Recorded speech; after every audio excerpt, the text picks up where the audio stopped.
نبی کریم صلی اللہ علیہ وسلم غزوہ تبوک سے واپس تشریف لے جا رہے ہیں، فرماتے ہیں یہ ہے حج ہی ہیرا، یہ ہے ہیرا شہر، اور یہ ہے اس کی شہزادی بنت نوفل، اور اس نے کالے رنگ کے دوپٹے کا نقاب کیا ہوا ہے، شہبہ اس کا نام ہے۔ حضرت خرام بن فاطق آگے بڑھے، عرض کی آقا یہ شہزادی مجھے بخش دیجیے، فرمایا یہ شہزادی تیری تھی۔ یہ واقعہ ہے غزوہ تبوک کا، اور ہیرا شہر جو ہے یہ فتح ہو رہا ہے سینہ فاروق اعظم کے دور۔ جب ہیرا شہر فتح ہوا، مسلمان داخل ہوئے تو وہی شہزادی جیسے محبوب نے فرمایا تھا ویسے ہی سیاہ دوپٹے کا نقاب پہن کے اس کے دروازے سے گزر رہے۔ حضرت خرام بن فاطق آگے بڑھے اور کہا کہ مصطفیٰ کریم صلی اللہ تعالی علیہ وسلم سے میں نے یہ شہزادی لے لی تھی۔ صحابہ نے کہا یہ تیری ہوئی۔ جب وہ قبضے میں آ گئی تو اس کا باپ آیا، ایک روایت میں ہے کہ اس کا بھائی آیا، اور ایک روایت میں اس کا باپ آیا، اس نے کہا اس کے کتنے پیسے لیتے ہو؟ بیچ لو۔ کہا ہاں۔ کتنے پیسے لیتے ہو؟ ہاں 1000۔ فرمایا وہ اس کا باپ کہنے لگا تم 1 لاکھ مانگتے نا تو میں تمہیں 1 لاکھ دیتا۔ تو خرام بن صابر کہتے ہیں اللہ کی قسم مجھے یہ پتہ ہی نہیں ہے 1000 کے بعد بھی کچھ ہوتا ہے، مجھے یہ نہیں پتا کہ 1000 کے اوپر بھی کچھ ہوتا ہے۔ تو میرے مصطفیٰ جب بات کرتے تھے کہ کل کیا ہوگا، ان کا کیا ہوگا، تو صحابہ رضی اللہ تعالیٰ عنہ کو یوں ہی یقین تھا جیسے کل سورج چڑھے گا، ایسے یقین تھا جو مصطفیٰ نے کہا یہ ہوگا۔ سینہ صدیق اکبر رضی اللہ تعالیٰ عنہ کے ساتھ آقا کریم ہجرت فرما رہے ہیں، اور ابو جہل نے لوگوں کو بلایا کہ جو نبی کو گرفتار کر کے لائے گا 100 اونٹ سرخ اونٹ دوں گا۔ حضرت سراقہ بن مالک رضی اللہ تعالیٰ عنہ ایک قبیلے کے سردار تھے، تو کہنے لگے کہ واقعی 100 اونٹ دو گے؟ ہاں ہاں میں وعدہ کرتا ہوں دوں گا۔ کون ڈھونڈ کے لائے گا، کون اتنے دن ہو گئے نکلے ہوئے، کس کو پتا؟ یہ خود وہ کہہ رہے ہیں تاکہ کوئی اس طرف جائے نہ۔ جب سارے قبیلے والوں کو گھر بھیج دیا تو گھوڑا پکڑا، اور سینہ صدیق اکبر نے دیکھا کہ سراقہ بن مالک آ گیا۔ آ کے کی آقا سراقہ نے ہمیں پا لیا۔ میرے آقا نے مسکرا کر دیکھا اور بولا زمین اس کے گھوڑے کو پکڑ لی۔ زمین میں گھوڑا دھنس گیا۔ اس نے کہا آقا مجھے جانے دیجئے، میں اب کچھ نہیں کرتا، گرفتار نہیں کرتا، مجھے آزادی دیجئے۔ فرمایا زمین اس کے گھوڑے کو چھوڑ دے۔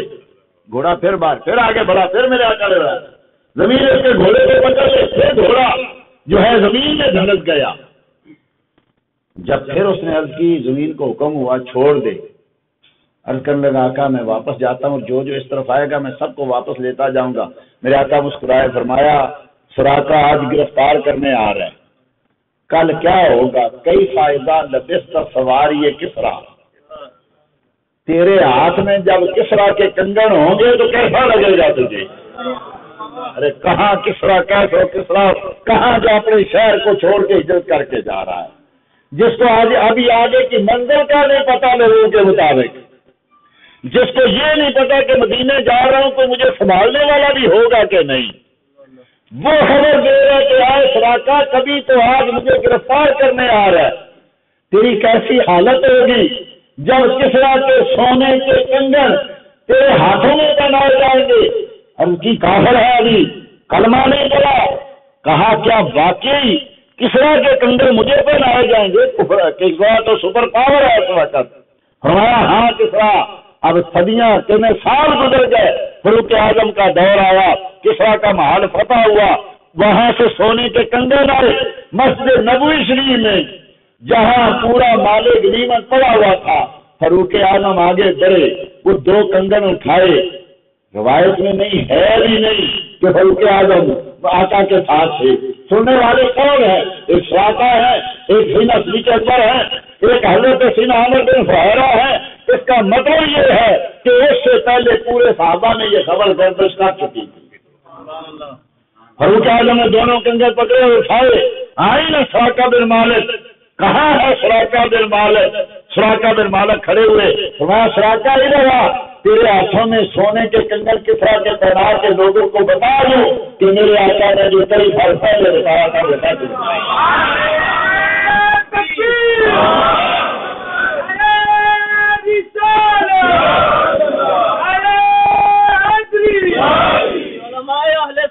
حضرت عمار بن یاسر رضی اللہ تعالیٰ عنہ بیمار ہو گئے، کوئی آیا، صحابہ آئے، بیمار پرسی کے لیے کہنے لگے عمار بڑی حالت خراب ہے، لگتا ہے کہ تو اس بیماری سے جان بر نہیں ہو سکے گا، تمہارا خیال ہے کہ میں چارپائی پہ مروں گا؟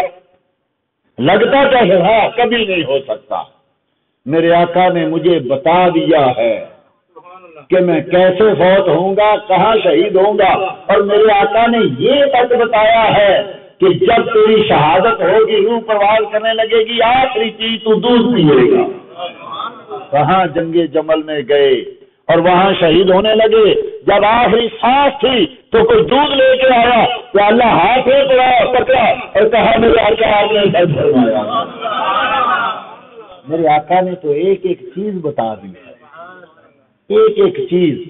ایک صحابی ہیں حضرت کعب رضی اللہ تعالیٰ عنہ، آقا کریم کا رحمت کا دریا جوش میں تھا، آقا کریم فرما رہے تھے رب عاشق اکبر جیت مرین لا یوبہ ولا اقسم اللہ لا برا، میرے کچھ امتی ایسے ہوں گے کہ ان کے ہونٹوں سے بات نکلے گی، وہ قسم اٹھائیں گے، حدیث قدسی ہے، وہ قسم اٹھائیں گے، رب کہتا ہے میں صورت پوری کر دوں گا۔ بات کر رہے تھے آقا کہ حضرت کعب سامنے آ جائے، فرمایا یہ کعب انہی میں سے ہے، یہ کعب انہی میں سے ہے۔ جنگ ہو رہی تھی، کافروں کا جو تھا، شامیوں کا، کافروں کا یا عیسائیوں کا جو تھا غلبہ ہو رہا تھا، مسلمان جو تھے وہ پیچھے ہٹ رہے تھے۔ کسی نے حضرت مالک کو آواز ماری، مالک اللہ کے محبوب نے کہا تھا تو جو کہے گا رب وہی کرے گا، آج مصطفیٰ کریم کی بات کو سچا کر کے دکھا دے، رب کو قسم دے کے دے، تو نے کہا، مصطفیٰ نے کہا تھا جو رب کو قسم دے گا اسی وقت پوری کرے گا۔ حضرت کعب کہتے ہیں میرے رب تجھے قسم ہے تیری ذات کی، مسلمان پیچھے ہٹ رہے ہیں، مسلمانوں کو فتح عطا فرما دے۔ اسی وقت مسلمان فاتح ہو گئے۔ اب جب دوسرے جا کے دوسرے شہر میں حملہ کیا نا تو پھر معاملہ وہی، پھر کسی نے آواز ماری، کہا لوگوں تم نے صرف ایک بات مصطفیٰ کی سنی تھی کہ جب قسم دے گا تو رب پوری کر دے گا، مصطفیٰ نے یہ بھی کہا تھا یہ اپنی شہادت کی دعا بھی خود کرے گا، تو باری تعالیٰ فتح بھی دے اور مصطفیٰ کی بات کو سچا کر مجھے یہاں شہادت بھی دے۔ فتح بھی ہو گئی اور حضرت کعب کو وہاں شہادت بھی دی گئی۔ حضرت سینہ سعد رضی اللہ تعالیٰ، سعد بن مالک رضی اللہ تعالیٰ عنہ کا واقعہ مشہور ہے، بیمار ہو گئے، مصطفیٰ کریم صلی اللہ تعالیٰ علیہ وسلم تشریف لائے، بیمار کرسی کے لیے عرض کیا آقا مال و دولت بڑا ہے، میں چاہتا ہوں سارا وقت کی راہ پہ تقسیم کر دوں۔ فرمایا تمہاری مرضی ہے، لیکن اس حالت میں کہ تیرے بچے غربت میں پلیں، کیا بہتر نہیں ہے کہ تیرے بچے جو ہیں وہ دولت مند ہو کے پلیں؟ اپنے بچوں کے لیے چھوڑ اور تیسرے حصے میں تو جو ہے وہ وصیت کر دے، تیسرے حصے میں وصیت کر، لیکن تو اس بیماری سے مرنے والا نہیں ہے، ابھی تو زندہ رہے گا، بہت سارے لوگ اس سے فائدہ حاصل کریں گے اور بہت سارے لوگوں سے تجھے نقصان پہنچے گا، اور اس کے بعد تجھے رب کریم شہادت کی موت عطا فرمائے گا۔ کل کیا ہوگا کہ صحابی کے ساتھ کیا ہوگا؟ حضرت سیدنا مولا علی رضی اللہ تعالیٰ عنہ بیمار ہو گئے، سیدنا صدیق اکبر فاروق اعظم مصطفیٰ کریم صلی اللہ تعالیٰ علیہ وسلم بیمار کرسی کے لیے تشریف لائے۔ حضرت سیدنا فاروق اعظم حدیثی میں تو ہے کہ دونوں میں سے کسی ایک نے، فاروق اعظم یا سیدنا صدیق اکبر نے کہا لگتا ہے کہ اس بیماری سے علی جانور نہیں ہو سکے گا۔ مصطفیٰ کریم نے کہا نہیں، علی ابھی زندہ رہے گا، علی ابھی زندہ رہے گا، رب کریم اس سے کام لے گا، اور علی بستر پہ فوت نہیں ہوگا۔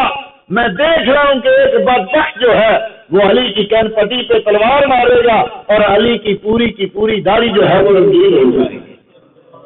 اور جس صبح سینا مولا علی رضی اللہ تعالیٰ عنہ شہید ہوئے، اس رات کے دن ابھی دنیا نے مقتل علی میں سند روایت نقل کی کہ باہر نکلے حضرت مولا علی آسمان کو دیکھتے تھے، پھر نظر نیچی کرتے تھے، کہتے ہیں واللہ لا کذبت واللہ کذبت، اللہ کی قسم نہ مجھ سے جھوٹ بولا گیا نہ میں جھوٹ بول رہا ہوں، یہ وہی رات ہے جس کی آقا نے مجھے خبر دی، یہ وہی رات ہے۔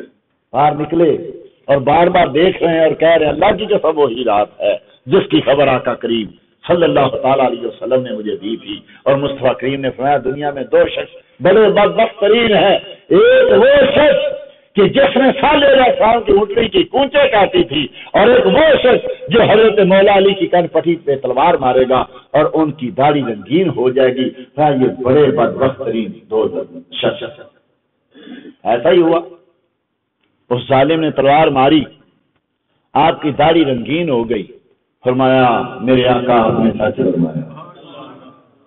صحابہ رضی اللہ تعالیٰ عنہ کو کتنا یقین تھا کہ مصطفیٰ کریم صلی اللہ تعالیٰ علیہ وسلم جہاد کی تیاری کا حکم دے رہے ہیں، اور ایک صحابیہ اٹھتی ہے اور عرض کرتی ہے آقا میں بھی جہاد پہ جانا چاہتی ہوں، میں بھی شہادت قبول کرنا چاہتی ہوں۔ فرمایا ام نوفل گھر میں بیٹھی رہے، اللہ تجھے شہادت عطا فرما دے گا۔ جب مصطفیٰ نے کہہ دیا، عمر فاروق کہا کرتے تھے کبھی کبھی چلو آج آ کے شہیدہ کی زیارت کر آئیں، آج چلیں چل کے شہیدہ کی زیارت کر آئیں۔ مصطفیٰ نے اس کو شہیدہ کہا ہوا ہے، یہ ہمیں یقین ہے کہ یہ شہید ہوگی، یہ صحابہ کا عقیدہ ہے۔ صحابہ رضی اللہ تعالیٰ عنہ یوں ہی سمجھتے تھے کہ مصطفیٰ کریم کی زبان سے جو نکلا ہے وہ ہو کے رہے گا۔